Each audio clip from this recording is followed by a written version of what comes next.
First of all, thank you, Dr. Vinay, for joining us today and consenting to be a speaker. Before this webinar, I wish to formally welcome all. And I know that some of the people I wish to formally welcome the people with whose support it has been made possible. I'm sure that I understand that these people, some of these people are very much busy and not everybody will be able to join today. But at the same time, a formal welcome is very much necessary. So first of all, I welcome our Chief Patron and our Honorable Vice Chancellor, Dr. Inderjeet Singh, who is a driving force behind all our activities. I also welcome our patrons, Dr. SPS Gumman, who is the PI of the IDP project and also the Dean, College of Veterinary Sciences, and Dr. Meera Ansal, who is the Dean of the College of Fisheries, as well as our Dr. Vanit Inderkor, who is the head Department of Aquatic Environment, who provides us all these people, they provide us the constant support and guidance for all these activities. I also welcome our coordinators, Dr. Naveen Kumar Viti, Dr. Amandeep Kaur, and all the participants and all my colleagues for joining this event. Now I especially welcome Dr. Vinay, and before we proceed further,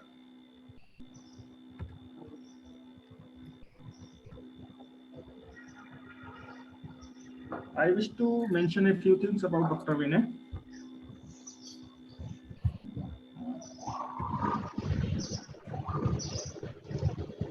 Yes. So Dr. Vinay TM, he completed his MFSc in Fish Genetics and Biotechnology in 2008 from ICR Central Institute of Fisheries Education. And he completed his PhD in Aqualife Medicine in 2013 from Chonnam National University, South Korea. During his doctoral studies, Dr. Vinay worked on adjuvanted viral vaccines and immune responses. Dr. Vinay started working in ICR, Indian Institute of Agriculture Biotechnology, from 2015. And he has been working in Crustacean Culture Division of ICR, Central Institute of Freshwater Aquaculture, SIBA, actually, Freshwater Aquaculture since 2017. At ICR SIBA, Dr. Vinay is working on the gut microbes of the microbiomes of crustaceans. Apart from his scientific qualifications and other things, I also want to mention that for our people who are in the undergraduate BFSC student or postgraduate BFSC, MFSC student, for them, they can also look forward as a source of inspiration to Dr. Vinay. From his profile, you can understand he completed 3 degrees, BFSc, MFSc, and PhD, and all are from very different institutions, not from the same institutions. And also, all our degrees have been completed. All his education is from very prestigious institutions. He completed his BFSc from College of Fisheries, Mangalore, then cracked the ICR JRF and went to the prestigious ICR CIFE. Then again, he got selected for the fellowship and completed his PhD from abroad, that is from South Korea. Then he again was very successful and he cracked the ICR ARS NET exam and he has been selected as a scientist. So it can show us that if you work sincerely and with full dedication, with your hard work, every fisheries graduate, every person, every undergraduate students can achieve that level of success. And if you keep on working with the sincerity. So now, without taking much time, I will stop sharing my screen and I will hand over the control to Dr. Vinay. And I request Dr. Vinay to please start with the presentation. Thank you very much, Anuj sir. Hello, am I audible, sir? Yeah, you are audible. A lot of background noises are there. Maybe I think others can mute. 1 minute. I will mute everybody. Amandeep, can you mute everybody and then they can... Yes, sir. Yes, sir.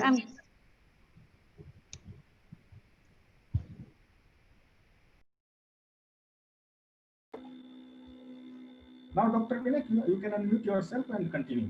Okay. Good morning, sir. My slides are visible? Yeah, clear. I have shared. Okay.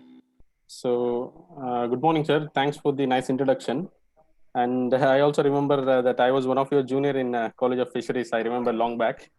Yeah. And a very good morning to everyone. Good morning to respected Vice Chancellor Gadvasu, Dean College of Fisheries, and Dean College of Veterinary Sciences, Gadwasu, and all the coordinating committee, and all the students who are attending this presentation. Very good morning to all. Dr. Anuj has already introduced me, so no need for any other introduction. Hello. Vinay, please go ahead. No, my slide suddenly went off. Now, for us, it is visible. Visible. Okay. Thank you. Yeah, for us, it is visible. So today's topic is advances in fish health management. And before going to actual topic, I just want to mention that mostly I'll be talking about the research and the development activities regarding fish health management in ICAR SIBA. And before going to actual topic, we have to know why we are doing fish health management. This is one of the major wing of aquaculture. So since we are doing aquaculture, there is a need to do fish health management, and we have to know why we are doing aquaculture. So as we all know, by the year 2050, world population is going to reach up to 9 billion, and almost all food sectors need to be doubled. And aquaculture is one of that fastest growing food sector, as we all know. And nearly 17% of the global population consume fish as their animal protein because of the affordable nature of high quality protein and also the high quality nutrients available from fish. And mostly, as of now, the supply of fishes are coming from capture fisheries. So only part of the fishes are produced using aquaculture, but this capture fisheries are declining day by day due to various reasons like overfishing, and also due to climate change, and also due to pollution effect.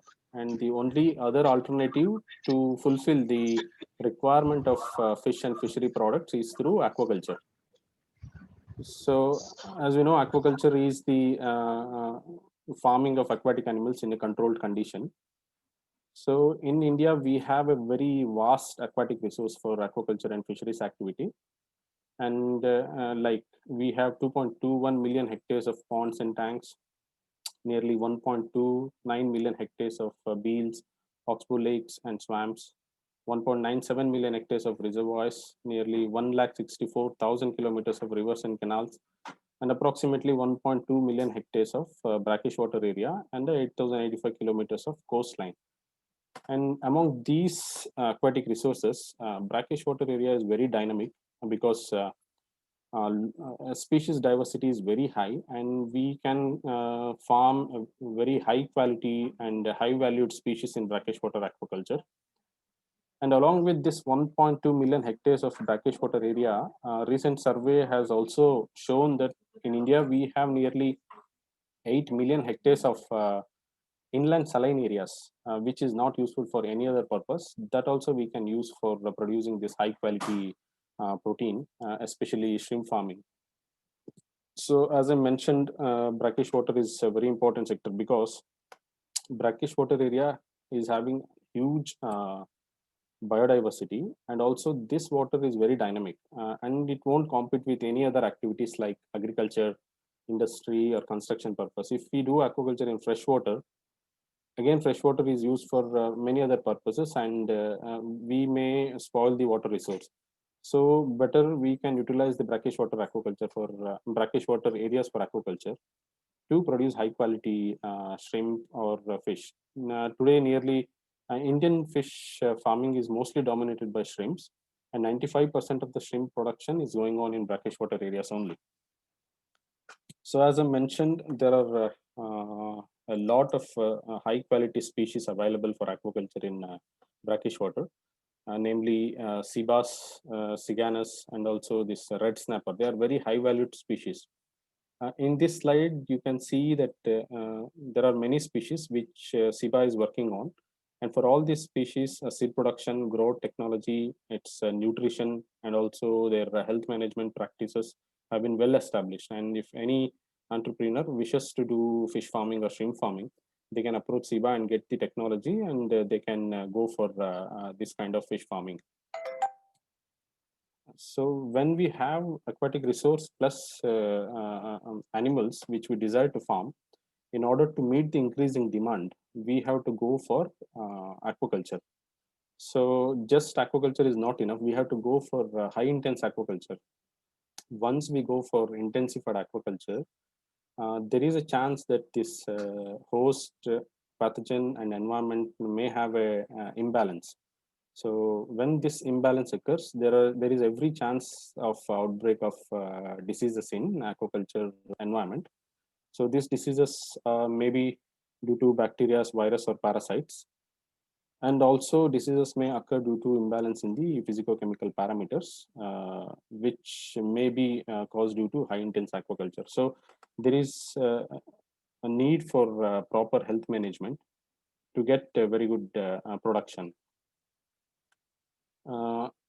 So now when we come to diseases prevalent in Indian aquaculture, OAE has listed several diseases, but in case of Indian aquaculture, the most prevalent diseases in shrimp industry are mainly white spot disease, hepatopancreatic microsporidosis, that is disease due to EHP, and white fecal syndrome, running mortality syndrome, vibriosis. Vibriosis mainly causes huge losses in hatcheries especially, and also in growth forming in early stages, black gill disease, and also protozoans. So in this image, we can see how WSSP infected shrimp looks like.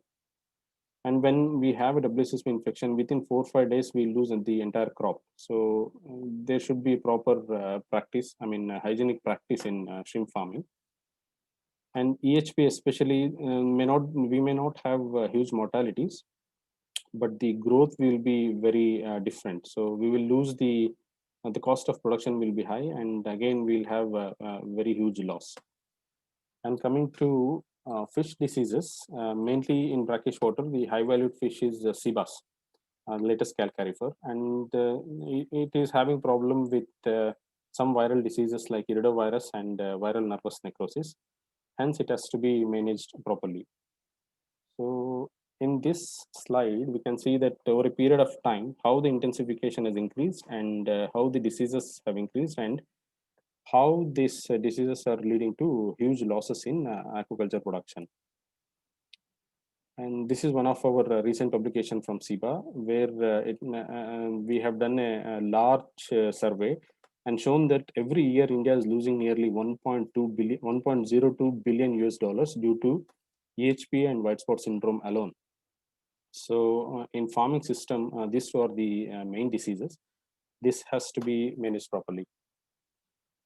And along with the existing diseases in Indian aquaculture, we are facing problems with transboundary diseases.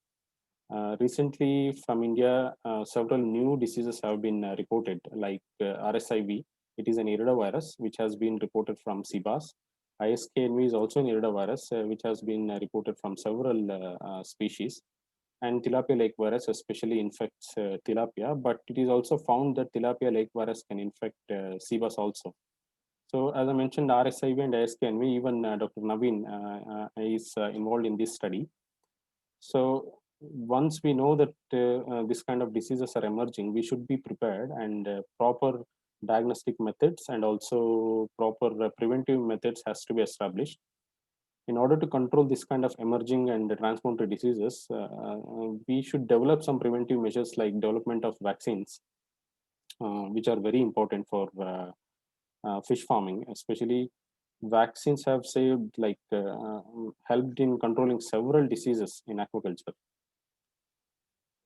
So as I mentioned, disease diagnosis is one of the important area in fish health management, because accurate and early detection of disease causing agents helps in better health management of aquatic animals. So SIBA, Dr. Vinay, sorry to interrupt. Sorry, can you please switch on your video? It will be good. Let me try. I thought it may be interrupting. If not, you can go ahead. No, I can switch on. Thing is, it will slow down. So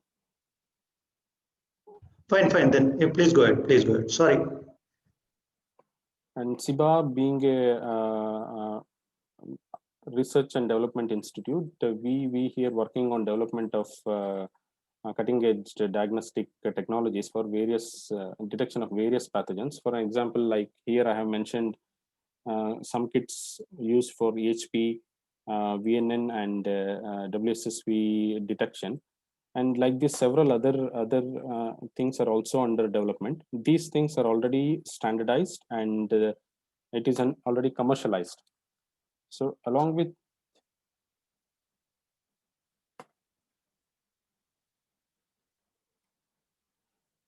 detection of pathogens, even accurate detection of toxic elements in water is also essential, because even the imbalance in the physicochemical parameters will also lead to disease problems in aquatic environment. So in this angle also, SIBA is working on development of various kits which are user friendly and also can detect accurately. Along with this, SIBA is also a national referral laboratory for brackish water aquatic animal diseases. And here we use all OAE protocols to detect suspected samples in the any samples which may be given by any farmer, or also from in some surveillance projects which we are handling. And the next thing is disease prevention and control. For disease prevention and control, the first important step is to have best aquaculture management practices. For any aquaculture, we should follow all the hygienic aspects and follow all the best management practices to get very good crop. And also development of vaccines is also one very important step. And immunostimulants also play a very important role. These things will come in detail from next slides. And development of probiotics, prebiotics, herbal medicines are all like a very important part of aquaculture health management these days. And along with these, we should follow strict quarantine measures, without which, as I mentioned, like without the strict quarantine measures, there is always a risk of introducing new and emerging pathogens, which is devastating. Like if any new pathogens enter into our aquaculture sector, we may not be prepared and we lose the entire crop, and we are going to lose a lot of economy because of that. So coming to immunostimulants, as you know, immunostimulants are substances that can stimulate the immune system, especially the innate immune system of organism, and provide necessary immunity during the culture system. For example, in SIBA, we work on development of new and novel immunostimulants. Recently, we worked on development of one biofilm-based, Vibrio Harvey biofilm-based immunostimulant. And the proteomic studies suggested that it expressed several of the antigenic proteins, which are antigenic in nature and which can stimulate the immune system. And this product was tested in nursery raising facilities, where the shrimps, nursery group fed with these biofilms were having less deformities compared to control group. So it shows that the innate immunity is acting fine and giving a very good response to have a healthy aquaculture. Similarly, in previously from SIBA, several other immunostimulants have been developed. Like some of them are already in commercial operation. Like ImStim is also a Vibrio-based immunostimulant, which is in market from nearly almost 1 decade. And that was a work of one of our previous scientists, Dr. Azad, who worked in SIBA, and presently he is a scientist in Kuwait Agriculture University. And also SIBA-Stim is one other product, which is immunostimulant. These things are all used in aquaculture from long time from many of the farming community. And next genre is probiotics. As you know, probiotics are the established management tool for improving gut health and environmental quality. And probiotics have become one of the integral part of aquaculture, because probiotics helps in providing very good environment in the culture systems. And some of the major categories of probiotics include the Bacillus species, lactic acid bacteria. Some yeast like Saccharomyces boulardii are very good in probiotics. and also nitrifying and denitrifying bacteria. These nitrifying and denitrifying bacteria help in mitigating the metabolic waste in the culture system. For example, Cibamox is a commercial name. This contains the consortia of microbes of nitrifying and denitrifying bacteria. This is one very good success in the field, and many individual entrepreneurs have taken this technology from Ciba, and they are producing this and supplying to many shrimp farmers in small scale, and this is giving very good result. This is actually a water probiotic which can be applied directly to the culture environment post, like after 30 days, if 30 or 45 days if we apply, when this nitrogenous metabolite starts accumulating, this can easily mitigate the total ammonia nitrogen in the culture system and give very good environment in the pond. And like other probiotics are also under development.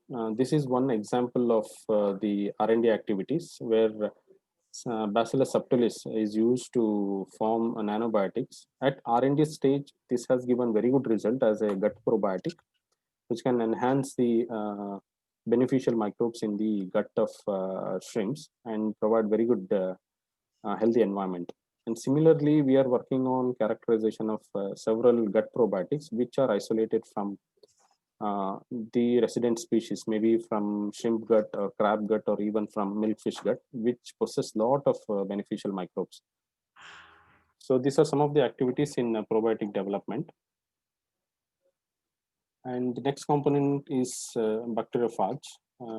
As we know, bacteriophages are a kind of viruses that infect and replicates within the bacteria or archaea. These are very specific and can kill the host bacteria. For example, in shrimp hatcheries, we have a problem of luminous vibriosis, which can with which we can lose entire crop. But some people tend to use antibiotics in shrimp hatcheries, which is not advised. So some biocontrol measures are suggested. Like this is a kind of biocontrol measure which can target specifically the vibrios and kill the vibrios. And this is also a commercial name like Lumifage. And this is also a product developed over a period of time. And now it is like a mature technology. From 10 years, this cocktail has been developed. And recently, the technology has been transferred to one of the companies called Salem Microbes. They may be producing in bulk, and this may also be available for commercial sales, maybe from next year or so. And the next health management practice, one of the important health management practice in aquaculture is the development of vaccines. As we all know, vaccine is a biological preparation that provides active acquired immunity to particular infectious diseases. And it has helped in controlling several diseases in aquaculture. If not in India, but globally, vaccines developed against pathogens have helped in controlling several diseases. Nearly, we have around 28 commercial vaccines available globally. But in case of India, we do not have any fish vaccine. The reason maybe is due to most of the Indian aquaculture is dominated by shrimp farming. And shrimp, our understanding of fish, shrimp immunity is very less. And also, it is not practical to develop vaccines for shrimp. So fish vaccines are a possibility. And again, for finfish aquaculture also, we don't have any vaccine in India, except some experimental vaccines, which of course have given very good results. The thing is, our species, which we culture as finfish, are low valued species. I mean, the cost will be very less. So vaccine is not that practical. But now in recent times, high valued species like sea bass, snapper are coming, and it is very important. And again, this kind of emerging diseases, like as we mentioned earlier, the RSIV, ISKNV, VNN, we have to be prepared to control this kind of diseases, and vaccine is the only way for preventive method. So development of vaccine against RSIV, VNN, and ISKNV is very important in coming days. So these are some of the R&D activities which SIBA is undertaking. And these are our commercial partners where the technologies developed and standardized in SIBA are being commercialized using some of these companies. These people have been our partners, and along with this, if any fisheries graduates individually, if they want to be an entrepreneur in fish health management, they can tie up with SIBA and choose any of the technology of their interest and go ahead with production and marketing. So SIBA is also having an ITMU unit, Institute Technology Management Unit, that can help in developing any startup companies also. And in brief, these are the activities regarding fish health management in SIBA going on. And if apart from this, if anyone has any queries regarding this, I'll be happy to answer. And thank you for listening to this short presentation regarding fish health management. And now you can ask if you have any particular queries. Thank you. Yeah. Thank you, Dr. Vinay. And most important thing which Dr. Vinay covered here, actually the things like which we always ignore in the academic system, the things which we ignore like commercialization or potential for the entrepreneurship development. Yes, you can see so many technologies are there, so many things have been developed, and based upon the research output, actually things have been commercialized, and you can understand that all these technology and what helps us to work better and support the basically the idea of any research that it should be able to support the farmers. Exactly. Yeah. So that is what Dr. Vinay has shown his in presentation, rather than just going through the something of the academic, but it is very important that these are the technologies have been developed and this one. Now I will ask our students that please ask and interact with Dr. Vinay and feel free to ask the questions so that you can learn more about these things. Please start. Dr. Anuj, we have some queries in the chat box. Yeah, we can check it.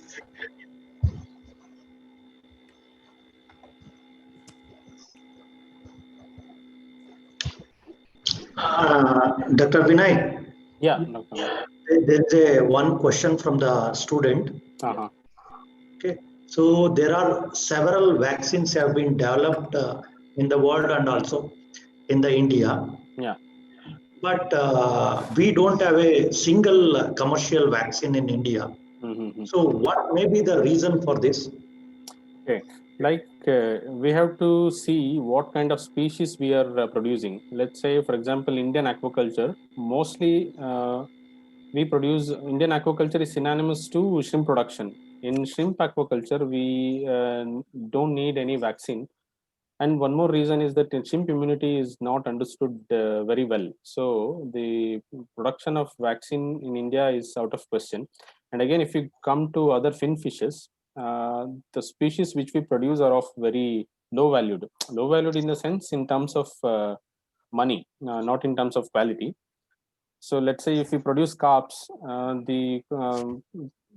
it may cost around 100-120 rupees, and application of vaccine to fish which costs 100 rupees is not practical. But now we are producing, starting to produce Sibas or snapper, which are very high valued species. It may cost around 800-900 rupees per kilo. So we have to give individual care. So in that way, I think in future vaccines may be an option. But till now, this is the reason why we don't have any vaccine. It's not because of the research. Research is there, but there is no practical utility as such. Okay, thank you. Thank you, Vinay. And there is one more question from the MSc student who is a student of Dr. Anuj. So he has worked on some bacteriophage. Okay. And he saw your one of the slide, which has been already commercialized by your SIBA. Yes. Okay. So he was asking that whether is it a single bacteriophage or no. It's a cocktail. It's a cocktail. You can see like BP1, BP30, BP35, and I've shared the slide. It is a cocktail. It's not single. It's a broad spectrum phage. So Okay. because in hatcheries, though we are targeting Vibrios, many other bacteria might be there. So Okay. usually it is kind of a broad spectrum phage. Okay. And there are so many questions. I want to ask another question. Yeah, See, one of the student, she's asking that. See, we are having several vaccines, right? And why can't you develop a vaccine for a shrimp aquaculture or shrimp culture practice? No, sorry, sir, I didn't get. No, why we don't have a vaccine for the shrimp? Because the shrimp immune system is not well understood, and there is no acquired immunity as such. Recently, few things are characterized, and that is just like trained immunity. We can just train the immune system of shrimp, but they cannot have proper memory like other fin fishes. There is no acquired immunity in shrimp as such. So vaccine works on the principle that when we vaccinate, there should be a memory. So when there is a reinfection, they can those antibodies will act. But in shrimp, that is lacking. So that's the reason all the vaccines for shrimp are not successful.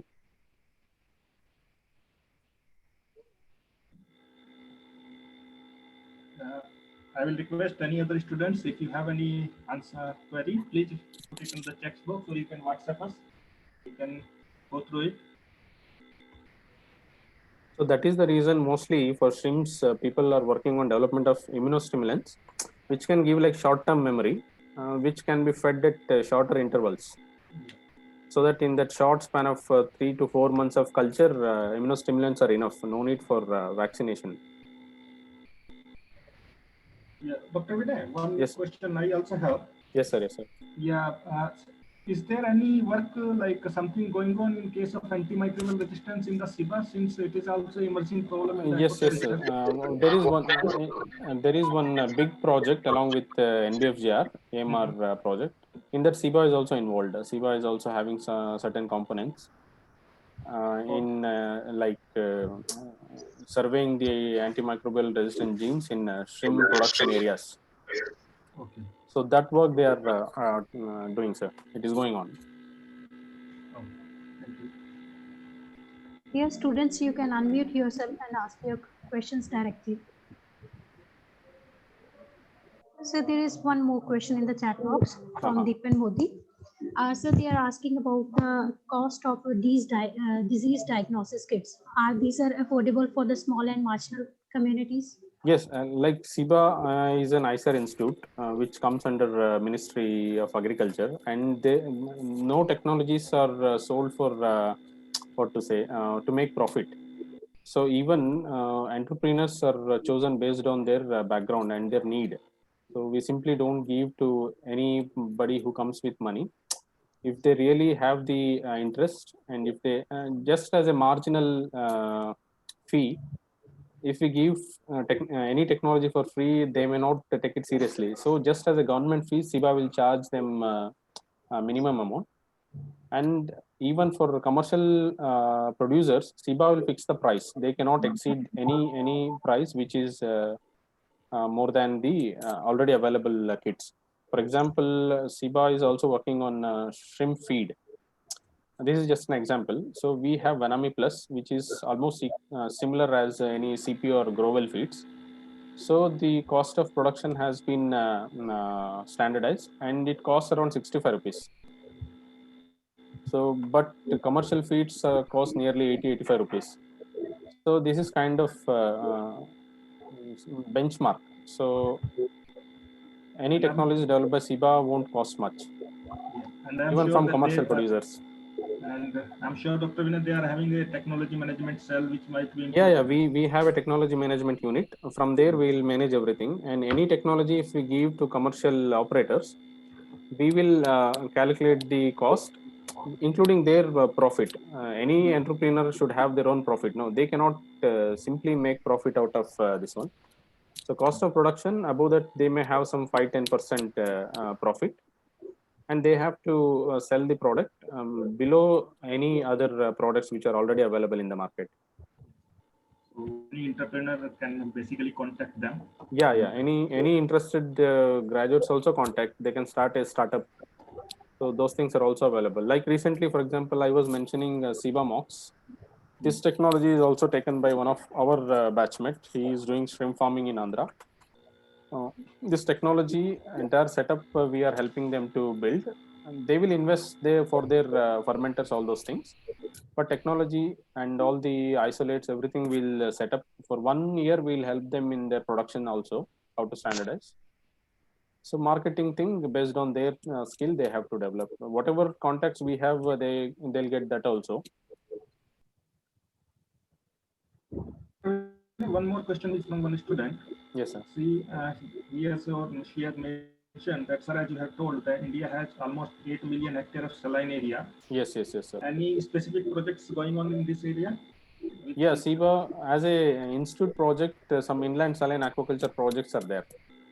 So like in all states, certain areas are, for example, in Punjab, we are doing some aquaculture in the areas of Batinda. So we have one center in Gujarat, Navsari. There few scientists are there.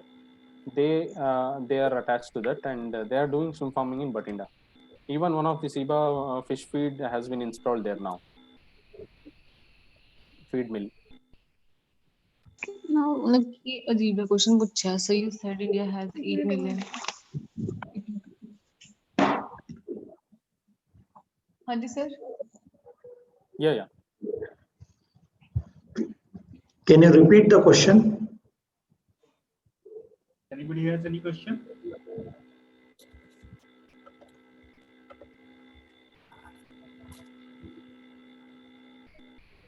Okay, if there are no further queries, I will ask Dr. Naveen to please present a vote of thanks.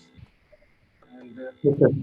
I'll do that. Before that, Dr. Amandeep, you want to say something? yeah, Because- Dr. Amandeep? So very informative session. Thank you so much from our students, and they are thanking you for your very. So you have presented with very informative and very nice presentation, sir. Thank you. Thank you. Everything is very clear cut. Thank you. Thank you. Yeah. Thank you, sir. Dear participants, so there is a one Google form, okay? So you can see it in the chat box. So you have to send it, you have to send your feedback in that form itself, okay? This will be open for about 20 minutes. You have to complete within 20 minutes. Please submit the feedbacks on the Google form. Okay. Thank you, Anuj sir. So it's my privilege to propose vote of thanks on behalf of our Guru Angad Dev Veterinary and Animal Science University. We express our sincere thanks to today's webinar speaker, Dr. Vinay, for enlightening the key aspects of fish health management. And also he revealed some interesting facts.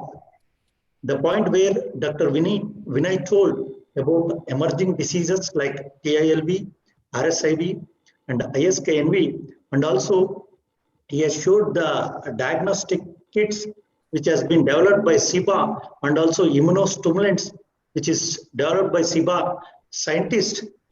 They are really informative. I'm pretty sure that this precious knowledge shared by our speaker will be definitely helpful in academic teaching, research, and developing the strategies to combat disease issues in the aquaculture practice. And also, he briefed about the technology developed by the SIBA and its entrepreneurship opportunities. This will be very useful for the youngsters and also students to become an entrepreneur. Once again, I would like to thank Dr. Vinay for taking out time from his busy schedule and enlightening us with the knowledge. Thank you so much, Dr. Vinay. Thank you, Naveen. I would also like to thank our respected Dean, College of Fisheries and College of Veterinary Science, and our head of the department for giving the permission to organize this webinar session and also providing a fund from the IDP project. I want to thank the organizing committee, Dr. Anuj Tyagi and Dr. Amandeep Kaur, for making this event successful. Finally, I thank all the participants who are present here for paying your attention and spending your valuable time with us. I would end up my speech here by thanking one and all. Thank you. I think that's all. And shall we close it up, Dr. Amandeep? Yes, sir. Yes, sir.